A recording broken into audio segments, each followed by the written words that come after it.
Hello students, आज हम बात करेंगे एक्सटर्नल, कंसेप्चुअल और इंटरनल लेवल मैपिंग के बारे में।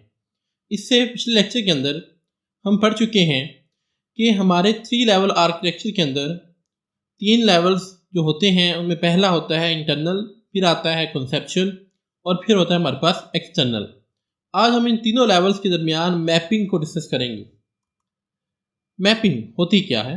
Mapping is the process of connecting one level to another level, कि जब हम अपने किसी एक लेवल को किसी दूसरे लेवल के साथ आपस में जोड़ देते हैं, आपस में कनेक्ट कर देते हैं, उसको आप मैपिंग कहते हैं।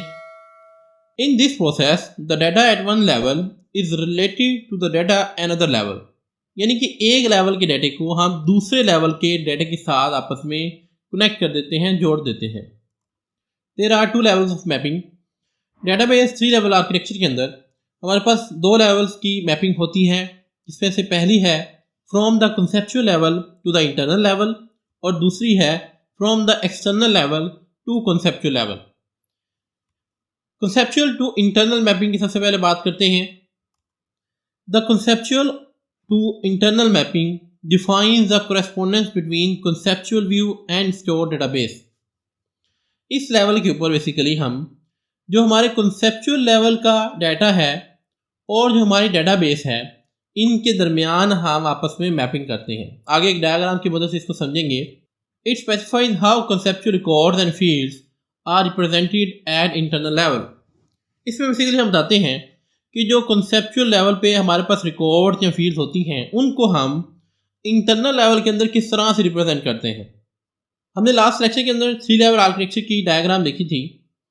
ये हमारे पास वो डायग्राम थी जिसमें हमने बात की थी कि ये सबसे नीचे हमारे पास फिजिकल डाटा ऑर्गेनाइजेशन है, यानी कि जहाँ पर हमारे पास डेटाबेस पड़ी होगी। ये वाला हमारे पास पहला लेवल है इंटरनल लेवल, फिर हमारे पास आता है कंसेप्चुअल लेवल और यहाँ टॉप के ऊपर हमारे पास है एक्सटर्नल लेवल। अब हम पढ़ रहे हैं conceptual to internal level mapping. ये जो कंसेप्चुअल लेवल और इंटरनल लेवल, इन 2 लेवल्स के दरमियान जो हम कनेक्शन बनाते हैं, इसको आप कहते हैं कंसेप्चुअल टू इंटरनल मैपिंग। और इस तरह से अगर आप कंसेप्चुअल लेवल और एक्सटर्नल लेवल, इन 2 लेवल्स के दरमियान कोई कनेक्शन बनाते हैं, उसको आप कहते हैं एक्सटर्नल कंसेप्चुअल मैपिंग। तो हम बात कर रहे हैं अभी conceptual to internal mapping. If the structure of store database is change, then the conceptual to internal mapping must be change accordingly so that the conceptual schema can remain consistent. कह रहे हैं कि अगर आप डेटाबेस का structure change करते हैं तो हमें कंसेप्चुअल लेवल के ऊपर भी चेंजिंग करनी पड़ती है और इंटरनल लेवल के ऊपर भी चेंजिंग करनी पड़ती है, ताकि हमारी जो डेटाबेस है वो कंसिस्टेंट रहे, यानी उसके अंदर कोई प्रॉब्लम होकर ना हो। मिसाल के तौर पर हमने अपनी डेटाबेस के जो टेबल्स हैं उनके दरमियान जो रिलेशनशिप्स थे उनको चेंज किया है। जब उनको चेंज करेंगे तो हमें यहाँ पे कंसेप्चुअल लेवल के ऊपर चेंज करना पड़ेगा, क्योंकि अगर हम उस पर चेंज नहीं करेंगे अपने कंसेप्चुअल लेवल के ऊपर तो हमारे पास प्रॉब्लम होकर हो सकती हैं। It is the responsibility of DBA to manage such change. अगर हमारे डेटाबेस के अंदर किसी भी किस्म का चेंज होता है तो ये बेसिकली डेटाबेस एडमिनिस्ट्रेटर की रिस्पॉन्सिबिलिटी है कि वो कंसेप्चुअल लेवल के ऊपर भी उस चेंज को इम्प्लीमेंट करे। नेक्स्ट बात करते हैं सेकंड मैपिंग के बारे में, जो कि है external to conceptual level mapping. An external to conceptual mapping defines the correspondence between a particular external view and conceptual view, यानी कि अगर हम एक्सटर्नल व्यू और कंसेप्चुअल व्यू के दरमियान कोई मैपिंग करते हैं, कोई कनेक्शन बनाते हैं, उसको आप external to conceptual level mapping कहते हैं। आपको पता है कि हमारे पास एक कंसेप्चुअल लेयर है, ये ऊपर वाली हमारे पास एक्सटर्नल लेयर है।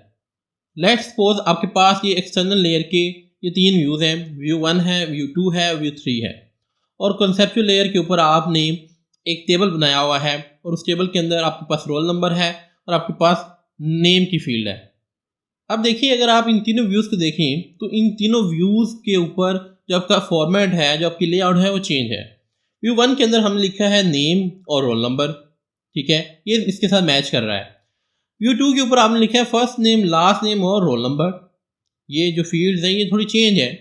यहाँ पर हमने नेम एक के अंदर ही हम गेट कर रहे हैं, यहाँ पर हमने फर्स्ट नेम अलग ले रहे हैं और लास्ट नेम अलग ले रहे हैं। इस तरह से व्यू 3 के अंदर फर्स्ट नेम है, लास्ट नेम है और साथ हमने सीरियल नंबर लिया हुआ है। यहाँ पे हमने रोल नंबर नहीं लिया बल्कि सीरियल नंबर लिया है। तो इन तीनों के फॉर्मेट चेंज है। ये हम पढ़ चुके हैं कि एक्सटर्नल लेयर के ऊपर डिफरेंट व्यूज़ के ऊपर जो डिफरेंट यूज़र्स हैं वो हो सकता है डाटे को मुख्तलिफ अंदाज से देख रहे हों, लेकिन हमने बेसिकली इस एक्सटर्नल लेयर की मैपिंग की हुई है कंसेप्चुअल लेयर के साथ। यहाँ से जो भी डाटा जिस भी तरीके से आएगा वो हमने कंसेप्चुअल लेयर के अंदर अपनी प्रॉपर प्लेस के अंदर सेव करना है।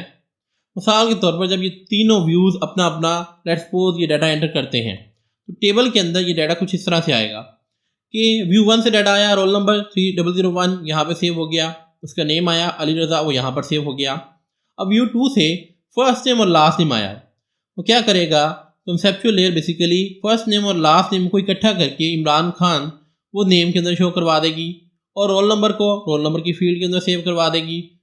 इसी तरह से कंसेप्चुअल लेयर व्यू 3 के ऊपर इम्प्लीमेंट होगी कि फर्स्ट और लास्ट नेम को इकट्ठा करके नेम के अंदर शो करवा देगी और सीरियल नंबर को बेसिकली रोल नंबर के अंदर हम इसे सेव करवा देंगे, क्योंकि हमने कंसेप्चुअल लेयर के अंदर बेसिकली बताया होता है कि कौन सा डाटा कहाँ पर सेव करना है। व्यूज़ चाहे जो भी हो यूज़र वाली साइट के ऊपर जो भी नज़र आ रहा हो, लेकिन बैक के ऊपर कंसेप्चुअल लेयर उस डाटे को खुद ब खुद मैनेज कर लेगी। इसे आप कहते हैं एक्सटर्नल टू कंसेप्चुअल मैपिंग। तो आज हमने बात की कि 3 लेवल आर्किटेक्चर के अंदर इंटरनल, कंसेप्चुअल और एक्सटर्नल लेयर आपस में मैप किस तरह से होती हैं। आई होप आपको क्लियर हो गया होगा कि ये मैपिंग किस तरह से हमने परफॉर्म की है। आज तो इतना ही, मिलते हैं नेक्स्ट लेक्चर के अंदर। Thank you very much.